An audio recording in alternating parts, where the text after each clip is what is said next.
It's a great thing, liberty. And the vote is a great thing. And in this country, so many good people have fought for the franchise.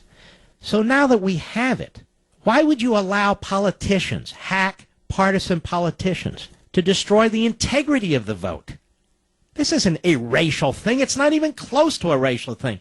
Just because you have a few knucklehead racists out there. But the fact of the matter is, the integrity of the vote is crucial. Otherwise, your vote is canceled. And the integrity of elections are crucial. Otherwise, you undermine the entire notion of the consent of the governed. Chris, Washington, D.C., the great WMAL, disagrees. Go. Yes, I absolutely disagree. I believe voting is a right for everyone, right? No, it's not. Yes, it is. It's a right for everyone. If you are here illegally... Hold on now. I'm going to let you speak, but you made a statement that's utterly false. Voting is not a right for everyone. For instance, you can't vote twice. You can't vote for a dead person. If you're here illegally, you can't vote. In some states, if you're a felon, you can't vote. You have to say who you are so you can comply with federal and state law. So it's not a right for everyone to vote. It's a right for everybody who's a citizen and lawfully a citizen to vote. You know what? If you want to really do something, make it illegal not to vote. Turn it around. Okay, you can make that argument, but let's stick to my point. It's not. But even if you made it illegal not to vote, if we went you down your road, don't you still want to make sure people who are voting are who they say, so they don't vote once or twice, so they're not somebody else? And why wouldn't you? When did all this come about? When did all of this come about? I mean, it came about because I just read to you, sir, that we have a mobile society. People are registered in multiple states. I just read to you we have people who aren't giving the right addresses. We have 1.8 million dead people registered.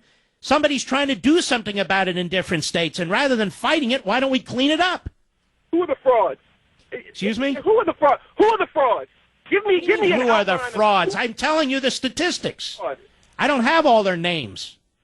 All right, so what is your position? There should be no photo ID to vote? There should be no photo ID. What they need to do, they need to focus on... Hold on now. Do you drive? They need to focus on... Answer my question. Do you drive, yes or no? Do you have a gun? Yes, I do. Do you have a gun? I do drive. Do you have a gun? Yes.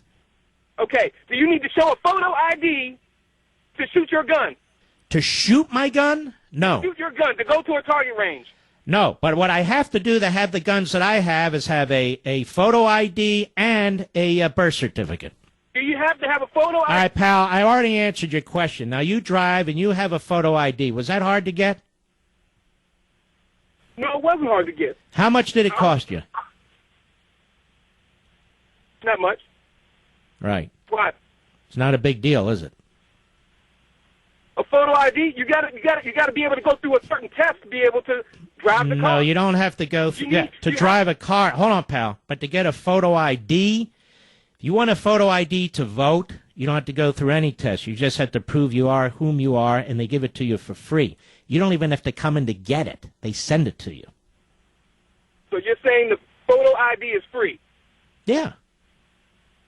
So you can do it online? I don't know. Maybe so. It depends on the state. But they make sure you get a photo ID to vote. A number of these states they're trying to pass judicial muster. They're trying to address all the obstacles that are being thrown up there, all the arguments that are being made, to the point that you have to resort to this argument. Well, when you shoot, do you have to show a photo ID? Actually, you know what? Where I go to shoot, I have to turn in my driver's license. So they have it, as a matter of fact. You have to turn in your driver's license, but do you have a license for the gun? Do you have a photo ID for your gun? I already told you. I have to have a birth certificate and like a passport or, yes, a driver's license, photo ID. At least I did. But it's not a photo ID. All right, thank you for your call. I keep repeating myself. I really don't. You see, you hear the arguments. The arguments are weak. But I don't know why it's suggested that they're racist. And I'm trying to understand why, and so far I don't. And I don't think the argument's been made. And just because Joe Biden does what he does and Holder does what he does doesn't make it so. And if it is racist, then the federal government's racist. And, of course, the head of the federal government, the executive branch, is the president. Why does TSA require photo ID? How about just a birth certificate? How about just a utility bill? Should they do that? Of course not. It's amazing. Buying a six-pack of beer. Shouldn't it be at least as easy to vote as it is to buy a six-pack of beer? This is just so absurd to me, the whole damn thing.